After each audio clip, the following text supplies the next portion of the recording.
दहेज के बारे में गुरुजी ने अपने सुंदर श्रीमुख से क्या सुंदर जवाब दिया है।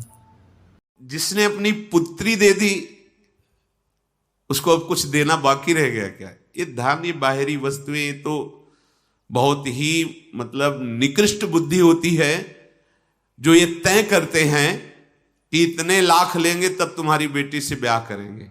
नहीं नहीं, हृदय का जब वो टुकड़ा दे रहा है आपको तो उसके पास जो होगा वो देगा ही।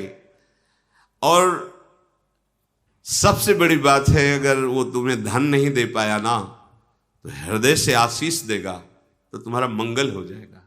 अगर तुम किसी को इतना प्रताड़ित करके कि अब बेटी तो है, ब्याह तो करना ही है, वो चाहता है कि मैं अच्छी जगह, अपने से अच्छी जगह ब्याह करूं, मेरी बेटी सुखी रहे, और उसके लिए अगर दहेज का ऐसा प्राविधान कर दिया कि वो टूट गया, उसको वो ठीक नहीं है। सबसे प्रार्थना है, ये चला रहा है। दहेज का मतलब है कन्या के सुख के लिए सहर्ष जो माता पिता प्रदान करते। कोई ऐसा माता पिता नहीं है जो प्रदान ना करे। जब पुत्री प्रदान कर रहा है तो उसके पास जो है तो प्रदान करेगा ही। वर पक्ष के होते इतने तुम महान हो गए, कोई इतना लघु हो गया कि तुम्हारे पैर छू रहा है, तुम्हारे चरण पखार रहा है, तुम्हें बेटी दे रहा है, तुम्हें जो कुछ है अपनी वस्तु दे रहा है, इसके बाद भी प्रताड़ित किया जाए कि इतनी धनराशि मिले तो तुम तो बेच रहे हो। तुमसे महान तो वह जो दान कर रहा है, तुम्हारे लिए कन्यादान सबसे बड़ा दान कर रहा है। अरे उसकी तरफ देखो। चाहिए कि अगर उसको जरूरत हो तो अपने पास भगवान ने दिया हो तो सहयोग कर देना चाहिए। तुम बेटी की तरफ से तैयार ब्याह की व्यवस्था करो, हम अपनी बारात की व्यवस्था खुद कर लेंगे, कोई जानेगा नहीं, तुम्हारी तरफ से ही होगी। ये संबंध होते हैं। पर यहां तो अब ऐसा चलने लगा है कि पहले तय हो जाता है, जैसे कोई सामान बेचनी ना, कि इतना, ये एक कार, घर में साइकिल भी नहीं चलाई, साइकिल भी नहीं चलाई, और एक कार, अब वो लड़की वाला है ना बेचारा, एक कार इतने लाख रुपए है, इतना ये मतलब लड़का पैदा हो गया तो मानो उनकी सिद्धियां पैदा हो गई हैं इसी से। फिर क्या होता है, कलह या शांति और वो क्रूरता उस घर में छाती है, सुख नहीं मिलता। प्यार से अगर वो जो भी है दे रहा है, इसके बाद आपके चरण पकड़ रहा है, अपनी कन्या अर्पित कर, इससे बड़ा क्या होगा? थोड़ा बुद्धि से विचार कर देखो। केवल वो लड़की है इसलिए वो दैन्य हो रहा है, और केवल आपका लड़का है इसलिए आप इतने गर्व में हो रहे हो कि उसके ऊपर ऐसा बोझा रखते।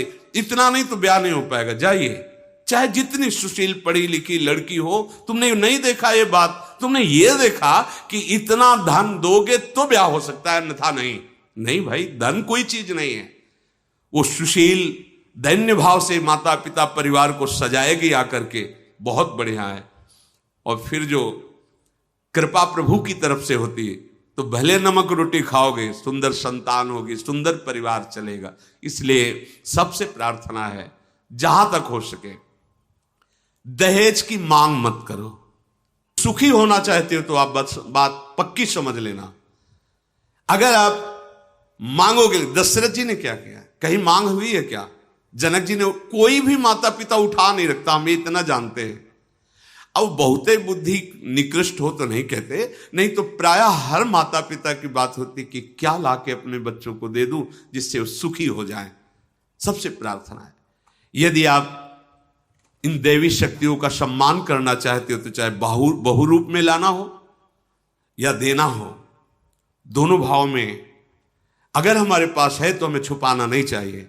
अच्छे से अच्छे सुख सामग्री बेटी को देना चाहिए। अगर वो बेटा होती तो अपनी संपत्ति का अधिकार प्राप्त करती, हमें देना चाहिए। उधर से चाहिए वर पक्ष से कि जो वो दे दे वो उसकी बात है, मैं उसके जिलाए थोड़ी जीऊंगा। हमारे प्रारब्ध में जो हमारी प्रयत्नशीलता से संपत्ति, उससे वो अपनी पुत्री दे रहा है, काफी है इतना। बस ये देखना है कि हमारे परिवार के योग्य परिवार है, बस इतना स्वीकार करना चाहिए। इसलिए सत्संगी जिनके कान में आवाज पड़ती हो, इस बात का, इस धर्म का आदर करो कि आप अपने अनुकूल बेटी देख लो, ये तो ठीक है, पर अनुकूल धन मिले ऐसी चाह मत करो। अगर बेटी आ गई और पुत्र पवित्र पैदा हुआ तो कितना धनी हो सकता है, कितना आपके कुल को पावन कर सकता है, और धन आ गया और मूर्खता या ऐसी संतान हुई जो जीवन भर तुम्हें कोसती रहे, जलाती रहे, ऐसे आचरण करे जो ऊपर पुरखे हैं वो भी नरक चले जाएं। सावधान, भगवान जब कृपा करेंगे तो निहाल हो जाओगे। उनसे मांगो, किसी व्यक्ति से क्या मांगना, वो दे रहा है जितना अच्छा है, ऐसे भाव से रहो।